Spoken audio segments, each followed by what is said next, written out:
অনেকেই ইসলামী ছাত্র শিবিরকে নিয়ে নানান মন্তব্য করেন। এখন আমি যদি প্রশ্ন করি যে তাদের সাথে আপনার ব্যক্তিগত কোনো লাগালাগি আছে, একজনও বলতে পারবেন না। যে আপনারা বলবেন যে নাই। তারা কি আপনাকে কোনো ক্ষতি করেছে? না। কেন লাগালাগি করেন, কেন বিরোধিতা করেন? কারণ হচ্ছে আপনারা মানুষের কাছ থেকে শুনতে শুনতে বিরোধিতা করেন। কিন্তু একটাবার ব্যক্তিগত বিবেক দিয়ে, আল্লাহ তো সবাইরে বিবেক দিছে, বিবেক দিয়ে যাচাই করেন না, বিবেক দিয়ে চিন্তাও করেন না যে সে কি, আমি যে করিমের ছেলে রহিমের বদনাম করতেছি, করিমের ছেলে রহিম কি আমাকে কোনো ক্ষতি করেছে, বা অতীতের জীবনে তার দ্বারা আমার কি কোনো ক্ষতি হয়েছে, বা ভবিষ্যতে তার দ্বারা সমাজের কোনো ক্ষতি হবে? বিবেককে প্রশ্ন করেন। বিবেককে প্রশ্ন করে আপনারা মানে চিন্তা করে দেখেন তা আপনারা কেন বিরোধিতা করেন। বিরোধিতাটা এই জন্যই করেন যে, একটা উদাহরণ দিই। আল্লাহ রাসূল সাল্লাল্লাহু আলাইহি সাল্লাম যখন দ্বীনের দাওয়াত মানুষের কাছে পৌঁছে দিতেছেন, তখন আবু জাহেল, উতবা, সাইবা, আবু লাহাব তারা মানুষের কাছে অপপ্রচার করতেছে যে আবদুল্লাহর ছেলে মোহাম্মদ পাগল হয়ে গেছে, তোমরা তার কাছে যাও না। সে মানুষকে এই মা বাবার ধর্ম থেকে, বাপদাদার ধর্ম থেকে বিচ্যুতি করে ফেলতেছে, সে পাগল, সে কবি, সে জাদুকর, এরকম নানান কথা যেগুলো আল্লাহ রাসূলের শানে যায় না, নাউজুবিল্লাহ। তখন অধিকাংশ মানুষ কী করছে? তাদের কথা শুনে বিশ্বাস করা শুরু করছে। তাদের কথা শুনে কী করছে? বিশ্বাস করা শুরু করছে। আর কিছু মানুষ যাদেরকে আল্লাহ বিবেক দিছে, বুদ্ধি দিছে, আকল দিছে, এই মানুষগুলা চিন্তা করলো যে না, দোটাই কত একটা মানুষরে আমরা ভালো মন্দ বলতে পারি না, তাকে যাচাই করি। কিছু মানুষ যখন আল্লাহ রাসূলের সান্নিধ্যে এসেছে, যাচাই করার সুযোগ পেয়েছে, তাদেরকে আল্লাহ হেদায়েত দিয়েছে, তখন তারা ইসলাম ধর্ম গ্রহণ করেছে। তো এখন বাংলাদেশ ইসলামী ছাত্র শিবিরের যারা বিরোধিতা করতেছে, আমার কথা হচ্ছে তারা আপনার কি করেছে? প্রথম প্রশ্ন, কি করেছে? কোনো কিছুই করে নাই। আপনার কোনো ক্ষতি করেছে? না, ক্ষতিও করে নাই। কেন বিরোধিতা করতেছেন? এর উত্তর কিন্তু আপনাদের কাছে নাই। ওই যে শুনে শুনে শুনে শুনে উদাহরণটা, আল্লাহ রাসূলের উদাহরণটা এই জন্যই দিলাম। যুগে যুগে, তাদের যুগে আমরা যেতে পারবো না। আমাদের যুগ আমাদের যুগ আমাদের জন্য শ্রেষ্ঠ। আমাদের যুগ, আমরা তাদের যুগে ফিরে যেতে পারবো না। আমরা ভবিষ্যতে যারা আসবে তাদের যুগে আমরা ঢুকতে পারবো না। অর্থাৎ আমাদের সময়টা হচ্ছে সর্বসময়, সর্বোৎকৃষ্ট সময়, এবং এই সময়টার বিচার আমার হবে। অর্থাৎ এই সময়টা আমার আল্লাহ রাসূলের যুগের উদাহরণ আমাদের জীবনের প্রত্যেকের মানুষের জীবনে এটাকে টানতে হবে, এবং এটা জ্ঞান দিয়ে বুঝতে হবে। এখন আপনারা জামাত শিবিরের বিরোধিতা করতেছেন, কিন্তু মূলত আপনার কি ক্ষতি করেছে এটার উত্তর দিতে পারবেন না। উত্তর দিতে। অযথা আপনারা বিরোধিতা করতেছেন। এখন কথা হচ্ছে, যারাই বিরোধিতা করতেছেন তারা তেমন ভালো কিছু করতেছেন না। আবার যদি বিবেক দিয়ে যাচাই করেন যে শিবির কি, তারা অন্তত দোয়া মুক্ত। দোয়া বুঝেননি, বিড়ি বুঝেন আর গাঞ্জা বুঝেন, দুইটা জিনিস মুক্ত। কোনো ছেলে আপনার এটা পাবেন। এবং শিবির তো এমনি হয় না, বহুত পরীক্ষা দিতে হয়, ইসলামিক জ্ঞান রাখতে হয়, ইংলিশের জ্ঞান রাখতে হয়, বাংলার জ্ঞান রাখতে হয়, সাধারণ জ্ঞান রাখতে হয়, গণিতের জ্ঞান রাখতে হয়। অ্যাটলিস্ট একটা পরীক্ষার মাধ্যমে উত্তীর্ণ হয়ে শিবিরের সদস্য, অনেক ছড়ায়া উতরাইয়া পরীক্ষার মাধ্যমে আপনার শিবিরের সদস্য হওয়া লাগে। তো এই জিনিসটা তো সবার দ্বারা সম্ভব না। বিড়ি ছাড়া কি সবার দ্বারা সম্ভব? ছাড়তে পারবে? অনেকে পারবে না। তারপরে যার যার হক, যারা হক নষ্ট করে, আত্মীয় স্বজনের হক, ভাই বোনের হক যারা মেরে দেয়, তারা তো শিবির করতে পারবে না, কোশ্চিনকালে সম্ভব না। প্রতিবেশীর হক যারা মেরে দেয়, তারা শিবির করতে পারবে। দুর্নীতি, হ্যাঁ একটা কথা আছে, দুর্নীতি আমাদের রন্ধ্রে রন্ধ্রে মিশে আছে দুর্নীতি, বাট শিবিরের কেউ দুর্নীতি করতে পারবে না। তো এত একটা কঠিন ব্যাপার না অনেকের জন্য, এটা কঠিন ব্যাপার। তো ওই কঠিন ব্যাপার থেকে অনেকে কি মুক্তি হতে পারে না, এই জন্য তারা শিবির করতে ভয় পায়। তারপরে অবাধে যেটা চলাফেরা, পর্দার যে একটা বিষয়, ঠিক আছে, আরও তো অনাচার, এই সংস্কৃতি কুসংস্কৃতিগুলো বললাম না, তো এগুলো শিবির দ্বারা করা সম্ভব না। অতএব সবাই শিবির করতেও পারবে না। তো এখন আমার কথা হচ্ছে সর্বোচ্চ বিবেক, আপনার কারো মানে ক্ষতি করছে না। আপনি একটা ছেলেকে যদি আজকে মানে শিবির বানান, কী হবে জানেন? সে আপনার সাথে অদূর ভবিষ্যতে আপনাকে মানে অন্তত বৃদ্ধাশ্রমে দিবে না, মানে সার্বিক প্রচেষ্টার মাধ্যমে আপনার সেবা করার চেষ্টা করবে। ফালা তাকুল্লাহুমা উফিং ওয়ালা তানহারহুমা ওয়াকুল্লাহুমা কওলান কারিমা, এই আয়াতের অর্থ তারা বুঝে, এটা শিক্ষা দেয় তাদেরকে। তারা এই দুর্নীতিমুক্ত। আপনি দেখেন যে আমার জামাতের 2 জন মন্ত্রী ছিল, অন্তত তন্ন তন্ন করে খুঁজে 1 টাকা দুর্নীতি পায় নাই। কারণ আমরা যদি মানুষের হক মেরে দিই, আমাদের তো আখেরাত শেষ। আর আমরা কি করি, আমাদের কাজটা কি আসলে?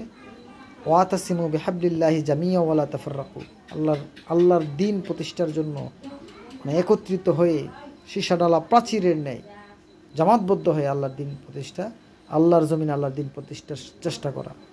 ওয়ালা তাফাররাকু, বিভক্ত যেন না হয়। এটা হচ্ছে শিবিরের শিক্ষা। আমরা কি চাই? আল্লাহ রাসূলের দিনটা চাই প্রতিষ্ঠা করার জন্য, এবং নিজের পকেটের টাকা খরচ করে বাধ্যতামূলক। তো আরেকজনের পকেটের টাকা মাইরা তো ওই যে ব্রিজ আইলো, কালভার্ট আইলো, একটা ছেলে তো যেমনে মন চায় এমনি, অন্য যে কোনো দল কিন্তু হুট করে করতে পারে, হুট করে টাকা আছে পয়সা আছে করতে পারে, অন্য যে কোনো দল করতে পারে। কিন্তু শিবির করতে কি করতে হইব? বিড়ি ছাড়তে হইব, নেশা ছাড়তে হইব, গাঞ্জা ছাড়তে হইব, বেবি ছাড়তে হইব, তারপর মা বাবার হক আদায় করতে হইব, ভাই বোনের হক আদায় করতে হইব, বাংলায় জানতে হবে, ইংলিশ জানতে হবে, গণিত জানতে হবে, সাম্প্রতিক বিশ্বের যে জ্ঞান রাখতে হবে, কোরআনের জ্ঞান রাখতে হবে। সহি শুদ্ধ কোরআন তেলাওয়াত না জানলে সদস্য হওয়ার সুযোগ নাই। তারা পড়াইয়া নিব, 1 বছর পর্যন্ত পড়াইব, কোরআন ক্লাস আছে শিবিরের। এই যে, এবং সৎ দক্ষ মানুষ, শিবিরের অঙ্গীকার সৎ দক্ষ মানুষ গড়া, সৎ লোকের শাসন আল্লাহর আইন, এটাই তো। আর কি, আর মানে আরেকটা বিষয় হচ্ছে জামাতকে ওই যে বললাম না যে আল্লাহ রাসূলকে যেভাবে এই অপবাদ দিত, এখন জামাতের একটা অপবাদ দেখেন, এই 71-এর অপবাদ দিতে দিতে এই পর্যন্ত আনছে, 71-এর অপবাদ। কিন্তু আমরা যে নতুন প্রজন্ম, আমরা একটা আদর্শিক জায়গা থেকে, একটা আদর্শের জায়গা থেকে বাংলাদেশ ইসলামী শিবির অথবা জামাতকে বেছে নিয়েছি, একটা আদর্শিক জায়গা থেকে। কারণ আমরা আদর্শে বিচ্যুতি হতে পারবো না, ঠিক না? কিন্তু দেখেন তৎকালীন সময়ে মৌলানা ভাসানীকে 71 সালে ভারতে জায়গা দেয় না, সে মৌলানা ছিল দেখে জায়গা দিচ্ছে না। যারা হুজুর ছিল বাংলাদেশে, ইন্ডিয়া জায়গা দিচ্ছে মানুষকে, হ্যাঁ স্বীকার করি, কিন্তু তৎকালীন সময়ে জামাত ইসলাম যারা ছিল তাদেরকে কি জায়গা দিয়েছে? দেয় নাই। কাজে না কাজেই তারা বাংলাদেশে থাকতে হয়েছে, কাজে না কাজেই তারা মানে হা হা বলতে হয়েছে, বা জীবন বাঁচাইতে গিয়া তারা তো আর যুদ্ধ করছে না এদের সাথে। এটাতে অপবাদ দিচ্ছে আর কি, যে পাকিস্তানের সাথে মিল্লা তারা যুদ্ধ করছে না, কিন্তু জীবন বাঁচাইতে গিয়ে এখন দেশে থাকতে হলে কী করতে হইব? দেশে থাকতে হলে কি করতে হবে? তৎকালীন সময় এটা, যদিও আমি মানে এটার পক্ষে না, আমরা পাকিস্তানের পক্ষে না। পাকিস্তান কি, হ্যাঁ পাকিস্তান অপরাধ করেছে, এটা হচ্ছে বড় কথা। আমরা বর্তমান প্রজন্মের যারা শিবির বা জামাত, আমরা এটা মনে প্রাণে বিশ্বাস করি, পাকিস্তান 71-এ আমাদের সাথে যে বেইমানি করেছে, যে অপরাধ করেছে, এটা আমরা মনে প্রাণে বিশ্বাস করি এবং তাদেরকে ঘৃণা করি। সেই অপরাধের তারা মানে ক্ষমা চাইতে হবে, এটা আমরা মানে শিবির করি আর জামাত করি, মানে মন থেকে বলতেছি, তাদের ক্ষমা চাইতে হবে তাই এই অপরাধের জন্য। আমরা বর্তমান প্রজন্মের শিবিররা এটা মনে প্রাণে বিশ্বাস করি এবং মনে প্রাণে এটা আমরা তাদেরকে ঘৃণা করি ওই কাজের জন্য। তাই বলে যে আমরা ভারতে এই যে কুলে তুলে নিলাম, এরকম না। ভারত আমাদের বন্ধু না, ভারত আমাদের প্রতিবেশী। বন্ধু তখনই ভাববো যখন বিনা স্বার্থে কোনো কিছু আমাদেরকে দিবে। পেঁয়াজ রসুন আদা ডাল রসুন এগুলো কি আমাদেরকে মাগনা দেয়? মাগনা দেয় না, টাকা নেয় দেয়। অতএব এটা আমাদের প্রতিবেশী, ব্যবসায়িক সম্পর্ক তার সাথে আমার, আর কোনো কিছু না। আমি টাকা দিই, সে মাল দেয়। হোটেলে গিয়ে আমরা খাই না, ভাত খাই, টাকা দেয়, এটাই তো। তাদের সাথে আমাদের সম্পর্কটা হচ্ছে কি ব্যবসায়িক সম্পর্ক, বন্ধু বাবার কোনো সুযোগ নাই। তো পাকিস্তানও আমাদের বন্ধু বাবার কোনো সুযোগ নাই, ঠিক আছে? তারা যে অপরাধ করেছে অপরাধের ক্ষমা চাইতে হবে। বর্তমান প্রজন্মের শিবির হিসেবে আমি এটা বলতে চাই, বা বর্তমান প্রজন্মের জামাত হিসেবে আমি ওইটাই বলতে চাই। তারা ক্ষমা চাইতে হবে, তাদেরকে আমাদের মানে মাথায় তুলে রাখার কোনো সুযোগ নাই, এক কথা শেষ। কিন্তু আমরা কি, আমরা আদর্শিক দিক থেকে জামাত ইসলামকে পছন্দ করি, আদর্শিক দিক থেকে তাদেরকে ভালোবাসি, কিন্তু এর সাথে ৭১-এর কোনো বা পাকিস্তানের সাথে কোনো সম্পর্ক নাই। পাকিস্তান যে অপরাধ করেছে এই অপরাধের অবশ্যই ক্ষমা চাইতে হবে।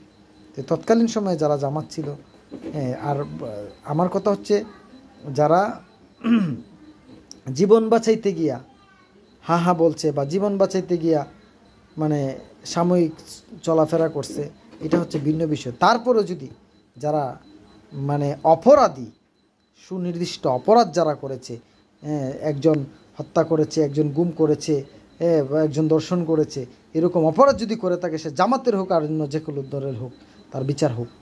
কিন্তু প্রহসনমূলক রাজনৈতিকভাবে একজন অপরাধী না, তাকে অপরাধী বানিয়ে বিচার করবে, এটা আমরা চাই না।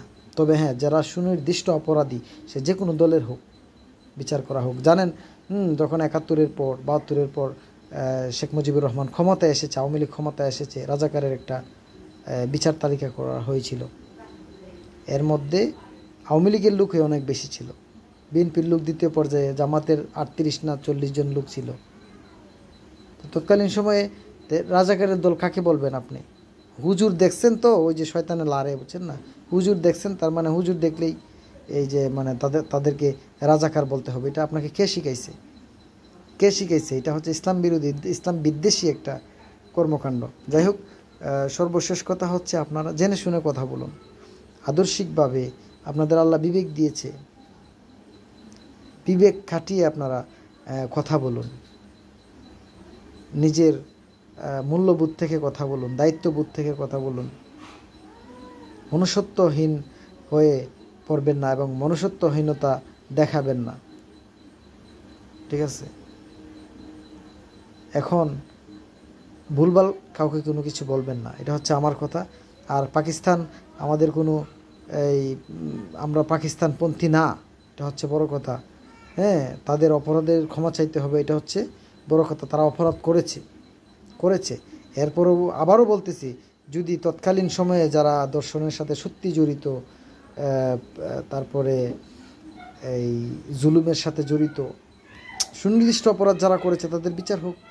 কিন্তু প্রহসনভাবে ঘুরাইয়া হুজুরদের বিচার করবা, মিথ্যাভাবে, এটা যেন না হয়, ঠিক আছে? আর তৎকালীন মানে বর্তমান সময়ের মধ্যে আমরা যারা নতুন প্রজন্মের বাংলাদেশ জামাত ইসলামী, জামাতকে ভালোবেসে আমরা জামাত ইসলামী করি, এটা ভাই আমার দেশ, তোমার দেশ, বাংলাদেশ। আমরা পাকিস্তানও আমাদের কিছু না, ভারত আমাদের কিছু না। সুযোগ পেলে সবাই আমাদেরকে মাইরা নিবে, এটা হচ্ছে কথা।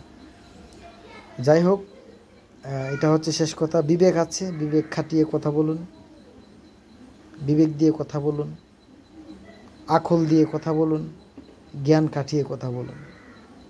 অযথা কাউকে আপনি দোষারোপ করে পরকালে আপনি ধরা খাবেন। আর আমরা এই যে দুনিয়ামুখী রাজনীতি করি না। দুনিয়ামুখী রাজনীতি করলে তো টাকা পয়সার পাহাড় হয়ে যেত না। অন্যের টাকা পকেটে ঢুকানো মানে জাহান্নাম কিনা, ঠিক আছে? আমরা জাহান্নাম কিনতে চাই না। আমা তৌফিক ইল্লা বিল্লাহ।